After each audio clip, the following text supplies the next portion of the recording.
তোমার ভয় নাই।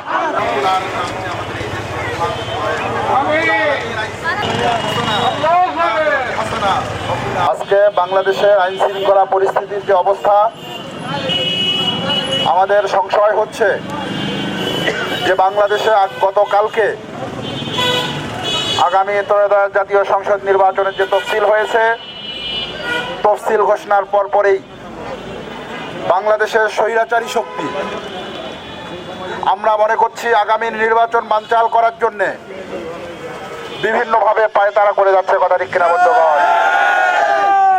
আমরা আজকের এই বিক্ষোভ মিছিল থেকে স্পষ্ট বলছি, বাংলাদেশে আর কোনো স্বৈরাচার শক্তিকে মাথা উঁচু করে দাঁড়াতে দেওয়া হবে না। এবং যে সকল সন্ত্রাসীরা বাংলাদেশে বিশৃঙ্খলা করার চেষ্টা করছেন, বিশেষ করে ইনকিলাব মঞ্চের মুখপাত্র শরীফ ওসমান হাদির উপরে যে ন্যাক্কারজনকভাবে তাকে মেরে ফেলার জন্য, তাকে হত্যা করার জন্য যেভাবে তাকে গুলি করা হয়েছে, আজকে সে হাসপাতালের বারান্দায় কাঁদছে। কথা ঠিক কিনা বন্ধুগণ?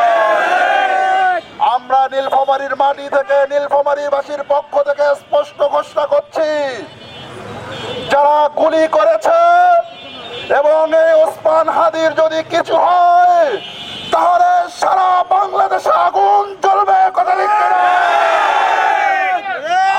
আমরা প্রশাসনকে বলছি, আপনারা দেশের মানুষের নিরাপত্তা বিধান নিশ্চিত করার জন্য আপনাদের দ্রুত পদক্ষেপ গ্রহণ করেন। কেননা এভাবে যদি রাজনীতিবিদরা, যারা আগামী দিনে বাংলাদেশে ইলেকশন করবে, তারা যদি এরকম হত্যার শিকার হয়, তারা যদি এরকম গুলিবিদ্ধ হয়, তাহলে কিন্তু আগামী দিনে দেশে সুষ্ঠু নির্বাচন হওয়া সম্ভব নয়। কথা ঠিক কিনা?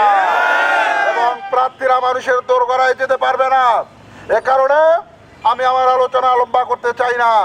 আমি আজকের এই বিক্ষোভ সমাবেশ থেকে দেশবাসীকে উদাত্ত আহ্বান জানাচ্ছি, আপনারা সতর্ক থাকবেন, সজাগ থাকবেন। প্রশাসনের দৃষ্টি আকর্ষণ করছি, আপনারা মেইন দায়িত্ব হলো আপনাদের দেশের মানুষের নিরাপত্তা দেওয়া। কথা ঠিক কিনা বন্ধুগণ? আপনারা যদি ফোর্স লাগে, যদি আরো সৈনিক প্রয়োজন হয়, আপনারা চাহিদা দিয়ে বর্তমান সরকারকে বাধ্য করেন আরো ফোর্স নেওয়ার জন্য। তারপরেও আমার কোনো ভাই যাতে আর গুলিবিদ্ধ না হয়। কথা ঠিক কিনা?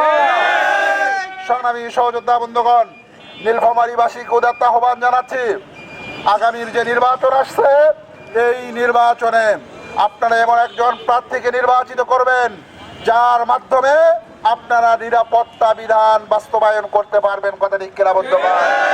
আমরা নীলফামারীবাসী নিশ্চিন্তে রাতে ঘুমাতে চাই।